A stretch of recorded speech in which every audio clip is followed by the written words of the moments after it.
this video, we'll see how to run Jenkins as a service in AWS EC2 instances. In the process, we'll also see how to install OpenJDK 8 and 11 and how to configure the default Java inside the EC2 instances. For that matter, in any case of Linux instances. So these are the minimum requirements needed to run Jenkins as a service. The minimum hardware requirements are 4 GB of RAM and 20 GB of disk space. So for this demo, we'll be using T2 medium of EC2. Coming to the software requirements, we need Java 8 or 11 as the runtime environment and Java 7 and prior versions including 9, 10, 12, 13, 14, 15, 16 are not supported by Jenkins. So in this demo, we'll see how to run Jenkins as a service by using Java 11 as the runtime dependency. So before installing Java, we'll see whether Java is installed or not by running java-version command. So if the output says that command not found, that means that Java is not installed. So we'll now install Java 11 in our machine. So earlier we had seen how to install Oracle JDK 11 in the Windows machines. In that case, we logged into Oracle website and then downloaded the Oracle JDK. But Oracle has restricted downloading Java only for its registered users. So we'll use next alternative, that is OpenJDK. In order to understand the difference between Oracle JDK and OpenJDK, so head over to this link and see the differences. The OpenJDK 8 is available under the default YAM repositories, but the OpenJDK 11 is available under Amazon Linux 2 Extras repositories in case of AMI Linux. So if you want to see what are the repositories available, you can just go to this location /etc/yam repository. There you will see what are the repositories available. And in order to install Java 8 or 11 on your AMI Linux, you can just use sudo yum install java -1.8.0-openjdk for installing Java 8. In case of Java 11, you can install it from the Amazon Linux Extras repository. So once you have both the versions of Java installed, in order to set the default Java, so you can use the alternatives -config Java will show you all the available Java installations in your machine. So you can select the default one and then click on enter. So it will set the default Java. So in my case, I have Java 8 and 11.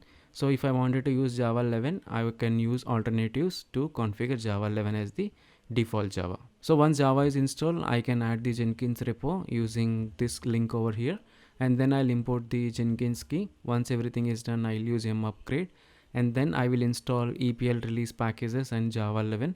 So EPL release is nothing but the extra packages for enterprise Linux, so that are needed for running Jenkins. So using EPL release, we can download the additional set of packages needed for all Red Hat Enterprise Linux distributions. So once this is done, I'll go ahead and install Jenkins by using yum install Jenkins. And since Jenkins is run as a service, I can use systemctl to check the status of the service or restart the service. And if you do systemctl status Jenkins, it is going to show the status of the Jenkins service. From the output, you can also see the various environment variables that Jenkins is using. So one such environment variable is Jenkins home, which is pointing to varlib Jenkins. So while installing Jenkins, Jenkins also creates a user known as Jenkins, and it assigns varlib Jenkins as the home directory for this Jenkins user. So that's the reason why Jenkins is using varlib Jenkins as the home directory. You can also see the same information by doing psawk, and if you check the Jenkins service details, you will find that Jenkins is running with the Jenkins user, and this is using varlib Jenkins as the home directory. So this is what happens when you install Jenkins as a service. So by default, it will start as a daemon on port 8080, and then it will run as the Jenkins user, and the logs are available at var-log Jenkins with the file name known as jenkins.log. So you can see this log file for troubleshooting Jenkins. At the same time, if you want to change the Jenkins home directory, you can edit this file /etc/default/jenkins to point the Jenkins home to a different directory. And by default, we know that Jenkins runs on port 8080. So you can change this default port by editing the file etc sysconfig jenkins if you are using Red Hat Enterprise Linux distributions, or if you are using Debian based distributions, you can edit etc default jenkins file and replace the default 8080 port with any of the available free ports. So now let us go to the AWS console and try to create an EC2 instance and run Jenkins as a service. So I'm in my AWS console, and in the EC2 service, I'll click on launch instances and then select Amazon Linux 2 AMI. And for the instance type, I'll select T2 medium because Jenkins need at least 4 GB of RAM. And then configure instance details. I'll leave everything to the defaults. Add storage 8 GB is sufficient for the evaluation purposes. Tags, I'll skip it. and coming to the security configuration, so I can either create a new one or add an existing one. So I'll create with the same name and I'll add 2 more ports. So one is the 8080 because Jenkins runs on port 8080, and for the source I'll use anywhere. I'll also open 8080 port just in case if I want to expose it as 80. So click on anywhere and then click on review, launch. So by default I already have a key value pair, so I'm reusing the same key value pair. Check this box and click on launch instances. So you can also view the launch log here, and I'll go to the EC2 instances service. So as you can see that it is in the pending state, so let us rename the instance. Meanwhile I'll just name as docker, so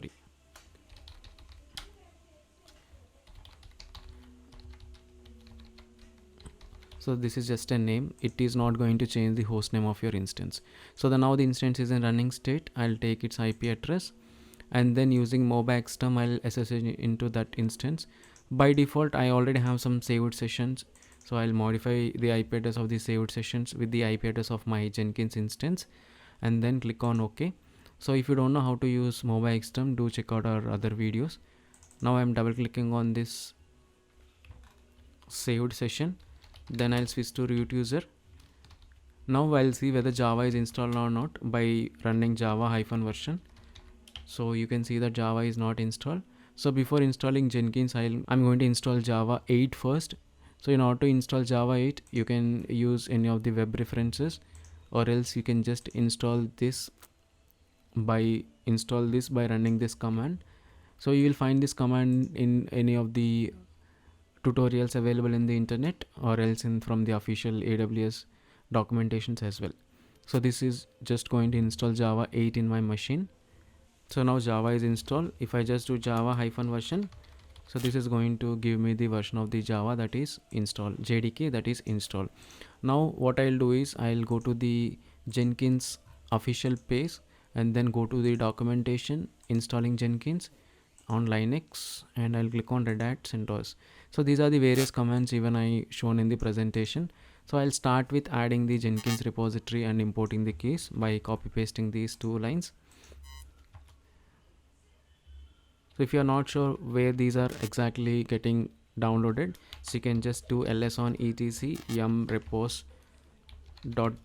So this is where it is going to add all the repositories. Yum update, and at the same time I use the yum upgrade as well, because these are the commands, those are given in the official documentation. I'm doing the update and upgrade at the same time, and then I'll go to the next command, which is yum install EPL release and Java 11. So I can just copy this command. So this is for the AML Linux.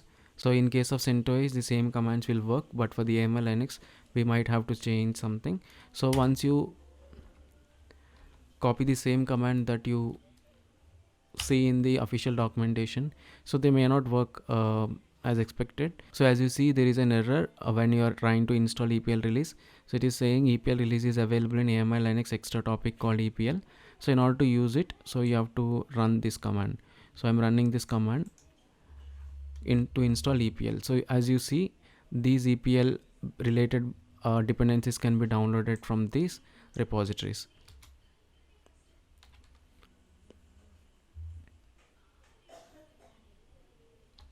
So if you're running directly on the CentOS, the same thing will work.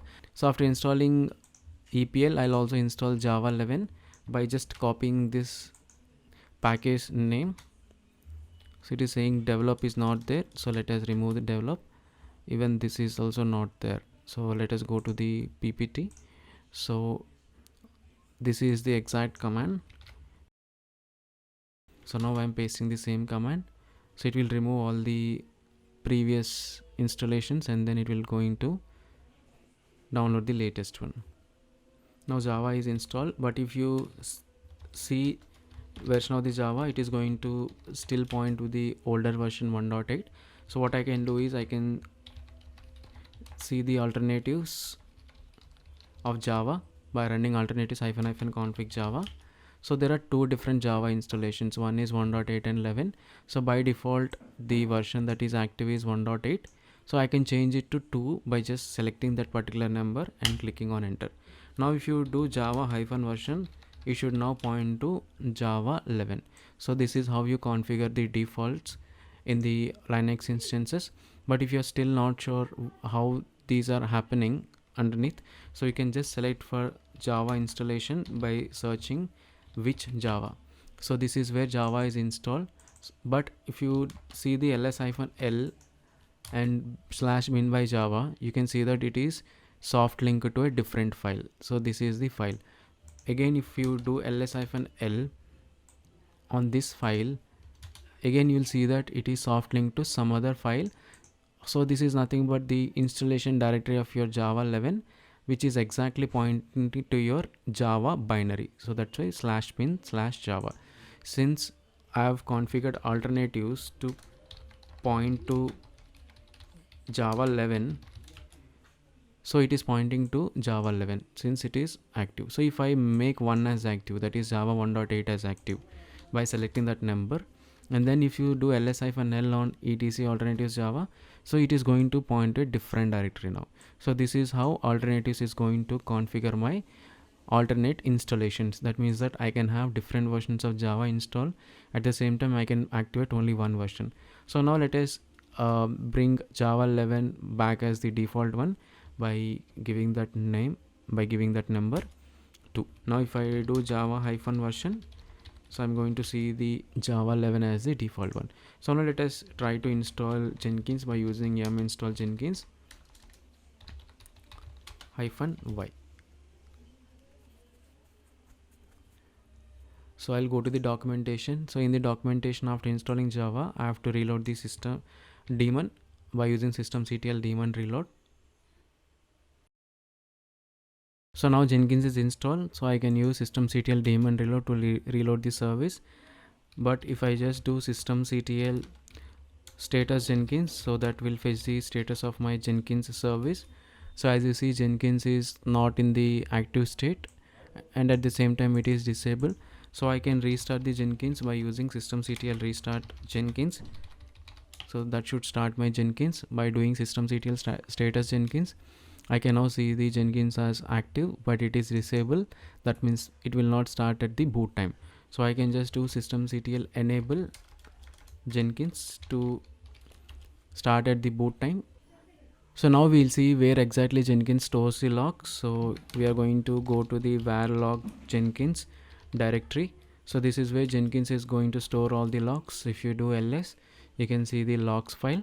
And also, in order to edit the configuration of Jenkins, so I can edit the file etc sysconf and then Jenkins. So here I can just change the Jenkins home directory, and also at the same time I can change the port on which Jenkins listens on. So this is the Jenkins port. By default it is 8080, and then you can change it to any open port. So once you change all the configurations, the relevant configurations, so I should again reload the daemon by running systemctl reload daemon reload, that is, and then what you have to do is you have to use systemctl restart Jenkins. So this will reload the latest configurations, and then you can do systemctl status Jenkins, so that will show the running status of your Jenkins. So it is in the running state. So now we'll go to the browser and see the Jenkins page. So I'll take the IP address of my EC2 instance, and we know that Jenkins is by default runs on port 8080. So I'll go to that port, and by default Jenkins stores the initial password under its home directory. As you know that Jenkins home directory is varlib Jenkins. Under this directory, inside the secrets folder, we have a file known as initial password. So first I can go to the Jenkins home directory, which is varlib Jenkins, and then if you see the contents, so we have various informations like jobs information, logs, plugins, the nodes, secrets, etc. So if you go to secrets, you will get the initial password. If you do ls, we have the initial admin password. So just cat on this file to get the initial password. Just copy this password and paste it in the administrator password dialog box. So now Jenkins will unlock, and then you can proceed with the plugins installation. For time being I'm skipping by clicking on none over here and then clicking on install. So it will ask us to create the first user, so it is up to you to create the users and their passwords, and then you click on save and continue. So this will create the user, and then we have to configure the instance URL, so it will automatically populate with the IP address of your instance and the default port. So let's leave it like this for time being, and then start using Jenkins. So your Jenkins will be up and running. That's it for this video, guys. If you like our video, consider subscribing to our YouTube channel and joining our Facebook group. The links are given in the description below. You can also scan the QR codes being displayed in this video. And for any training requirements, you can join our Telegram channel where we post regular updates on our upcoming trainings. You can also WhatsApp us on the number being shown here. You can also drop us an email for any kind of training inquiries. Thank you.